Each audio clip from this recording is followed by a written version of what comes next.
اعوذ باللہ السمیع العلیم من الشیطان الرجیم، بسم اللہ الرحمن الرحیم۔ بات چل رہی تھی انٹرم آرڈر فار مینٹیننس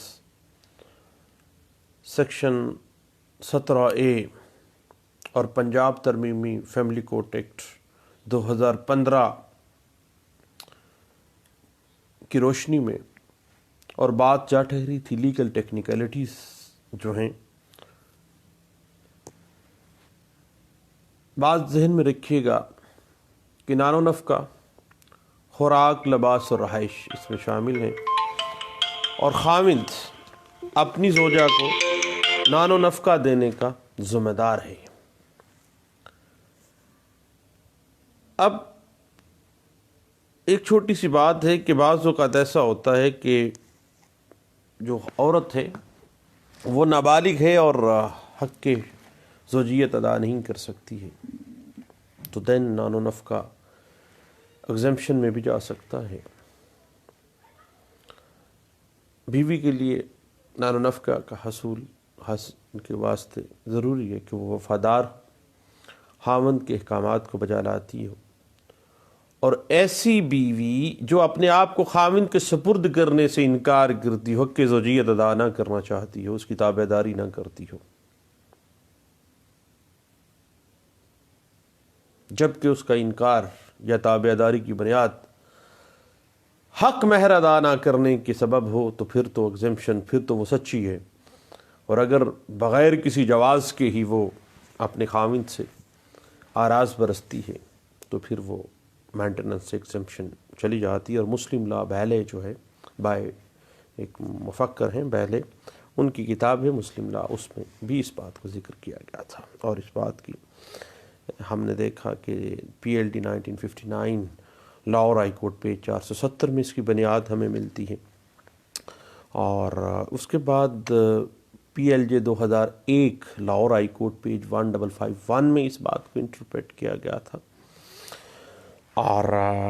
اسی بات کو 2002 SCMR پیج 1290 میں بھی ڈسکس کیا گیا تھا۔ اس کے بعد یاد رکھیے گا کہ فیملی کورٹ ایکٹ 1964 کی جو سیکشن 17A ہے، جس کے اندر آپ کو پتہ ہے 2010 میں ترمیم بھی ہوئی اور 2015 میں پنجاب ترمیمی ایکٹ بھی آ گیا۔ اس کے تحت فیملی کورٹس نابالغ کے نان و نفقے کے کیس کی پہلی ہی تاریخ سماعت پر جب مدعا علیہ پیش ہو جاتا ہے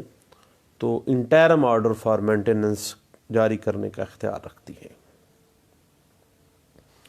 اور اگر والد ہر ماہ کی 14 تاریخ تک نان و نفقہ ادا نہیں کرتا تو ڈگری والد کے خلاف ہو جاتی ہے۔ مگر ایک بات ہے کہ لیجسلیچر نے، جو قانون ساز ادارہ ہے، اس نے کسی بھی قسم کا سالانہ اضافہ جو ہے وہ اوپن رکھا، اور اس حوالے سے نان و نفقہ کے اندر بھاری اضافہ بھی کیا جا سکتا تھا۔ اب کسی قانون کی غیر موجودگی میں عدالت کو یہ اختیار سماعت حاصل نہیں ہے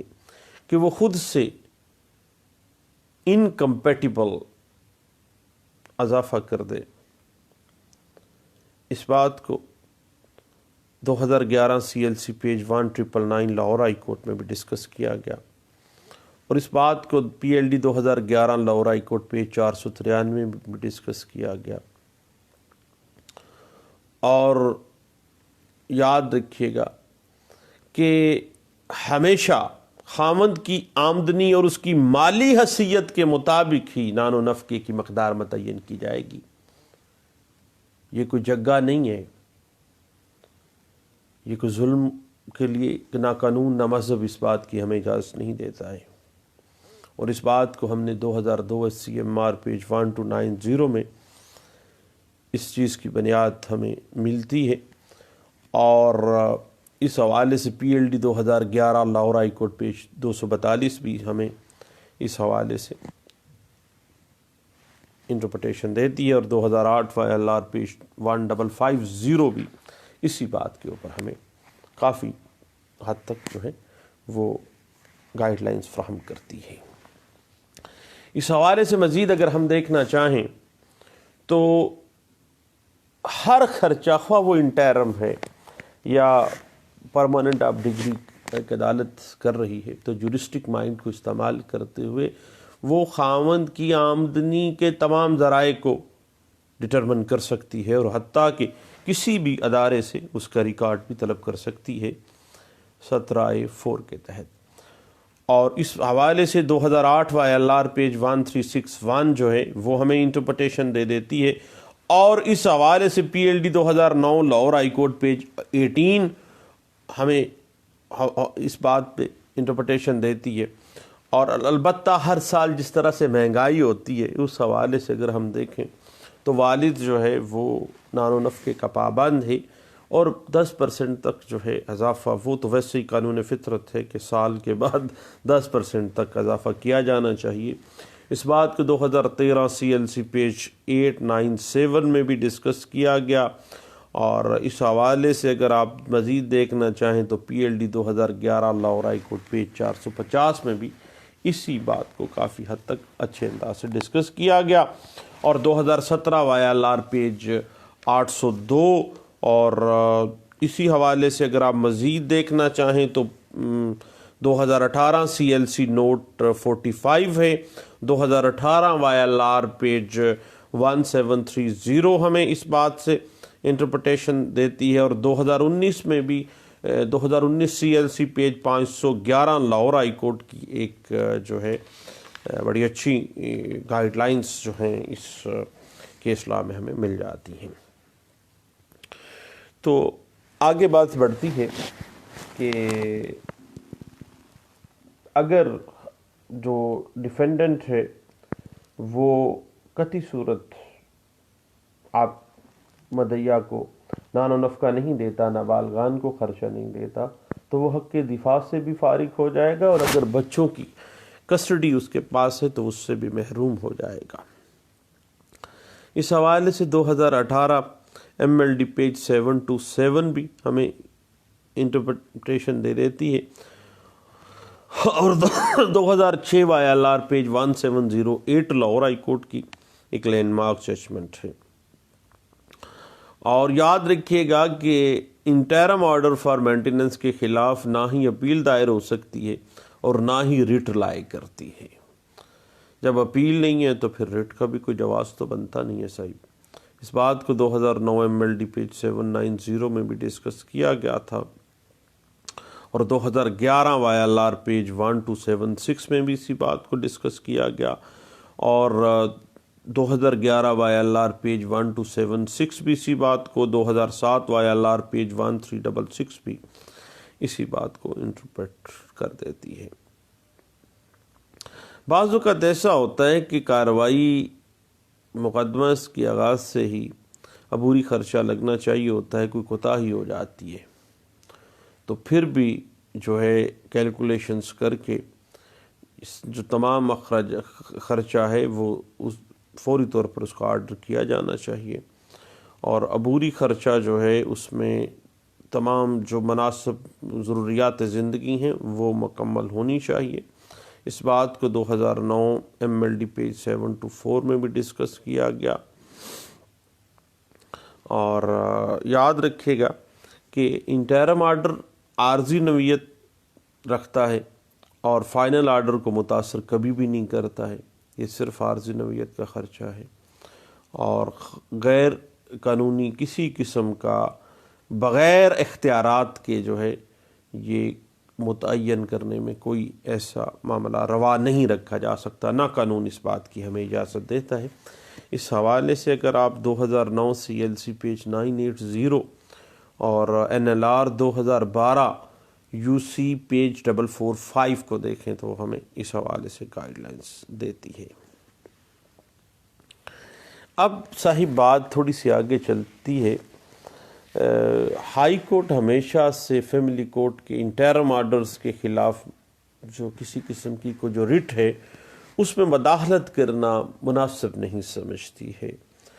کیونکہ اس میں تھوڑا سا سینسٹیو معاملہ ہے، بچوں کی ضروریات زندگی، بیوی کی ضروریات زندگی کا معاملہ ہے، اور اس میں ہائی کورٹ جو ہے وہ غیر ضروری طور پر مداخلت نہیں کر سکتی ہے۔ اور یاد رکھیے گا اس بات کو 2001 MLD پیج 879 میں بھی ڈسکس کیا گیا اور واضح کر دیا گیا کہ انٹرم آرڈر فار مینٹیننس کے خلاف نہ ہی کوئی ریٹ آئے گی، نہ ہی ریویژن آئے گی، اور نہ ہی ریویو کرنا چاہیے، کیونکہ ریویو کا اسکوپ بڑا لمیٹڈ سا ہوتا ہے۔ اور وہ وضاحت بھی ہائی کورٹ نے اس پہ کر دی تھی کہ کیونکہ کسی قسم کا یہ جو عارضی نوعیت ہے انٹرم آرڈر فار مینٹیننس کی، یہ فائنل آرڈر کو کسی حد تک جو ہے کسی بھی طریقہ کار سے یہ متاثر نہیں کرتا ہے۔ یہ تو عارضی نوعیت کا عبوری خرچہ ہے، اور فائنل آرڈر اس وجہ سے کوئی ریویژن یا کوئی ریویو پٹیشن جو ہے اس کے راستے کا رکاوٹ نہیں بننی چاہیے۔ اس بات کو 2010 CLC پیج 32 میں بھی ڈسکس کیا گیا تھا، کیونکہ بات اسی طرح ہے کہ فیملی کورٹ اگر انٹرم آرڈر فار مینٹیننس جاری کرتی ہے تو اپنے اختیارات سماعت کو استعمال کرتے ہوئے وہ جو فائنل آرڈر ہے اس میں بھی وہ ضم کر سکتی ہے، اور اگر فائنل آرڈر آ جاتا ہے تو فائنل آرڈر کے خلاف تو اپیل بھی ہوگی اور باقی معاملات بھی اسی طرح ہی چلیں گے۔ 2015 MLD پیج 265 میں اس بات کو ڈسکس کیا گیا تھا۔ اس بات کو 2009 CLC پیج 980 میں بھی ڈسکس کیا گیا تھا۔ اب بات آ جاتی ہے ڈٹرمن کیسے کرنا ہے بھائی۔ بات اس طرح سے ہے کہ ایک کوسچن رائز ہوتا ہے کہ کیا فیملی کورٹ کو یہ اختیار حاصل ہے کہ وہ اپنی مرضی کے حساب سے انٹرم آرڈر فار مینٹیننس کو جاری کر دے، یا اس کے لیے کوئی امر واقعہ، امر حقیقی یا عدالتی بنیادوں پر اس کا فیصلہ کیا جانا چاہیے۔ اب اس بات کو اگر ہم تھوڑا سا ٹیکنیکل گراؤنڈ پہ دیکھیں تو بات اس طرح سے ہے کہ اس امر کو کہ کس طرح سے عارضی نان و نفع جو ہے اس کا تعین ہونا چاہیے۔ تو معاملہ یہ ہے کہ امر واقعہ اور امر حقیقی جو سرکمسٹانسز آف کیسز ہیں، اور جورسٹک مائنڈ کو استعمال کرتے ہوئے عدالت کو اس ٹیکنیکلٹی کو فلفل کرنا چاہیے، اور فریقین کی معاشی حالت کو مد نظر رکھنا چاہیے، اور جو بچوں کا یا بیوی کا شوہر ہے اس کی معاشی حالت کو دیکھتے ہوئے اس کی زندگی کے جو سرکمسٹانسز ہیں، جو اس کے سورسز آف انکم ہیں، ان سب چیزوں کو مد نظر رکھتے ہوئے ایک کورٹ کو انٹرم آرڈر فار مینٹیننس جو ہے وہ جاری کرنا چاہیے، اور اس کی معاشی حالت سے بیانڈ جا کے قطعی صورت جو ہے کوئی ظلم نہیں کرنا چاہیے۔ اس بات کو PLD 2012 Lahore high court page 420 میں، اور اس کے علاوہ 2018 MLD پیج 727 میں، اور 2019 CLC پیج 511 میں ڈسکس کیا گیا تھا۔ تو دوستو، بیوی اور بچوں کے جب معاملات آتے ہیں فیملی کورٹ میں تو پہلی جو تاریخ سماعت ہے دوسری پارٹی مدعا علیہ کے آنے کے بعد تو انٹرم آرڈر فار مینٹیننس جو ہے وہ عدالت جاری کرتی ہے، اور وہ جتنا آرڈر کرے گی 14 تاریخ تک اس کو جمع کروانا ہوگا، اور اگر 14 تک جمع نہیں ہوتا تو پھر حق کے دفاع بھی ختم ہوگا، اور بہت سی جو لیگل سہولیات ہیں ان سے بھی محرومی اس کو ملے گی۔ لیں دوستو، انشاءاللہ مختلف معاملات کے ساتھ ہم ڈسکشنز جاری رکھیں گے۔ دوبارہ اگلی نشست میں ملتے ہیں۔ دعاؤں میں مجھے یاد رکھیے گا۔ Thank you. اللہ حافظ۔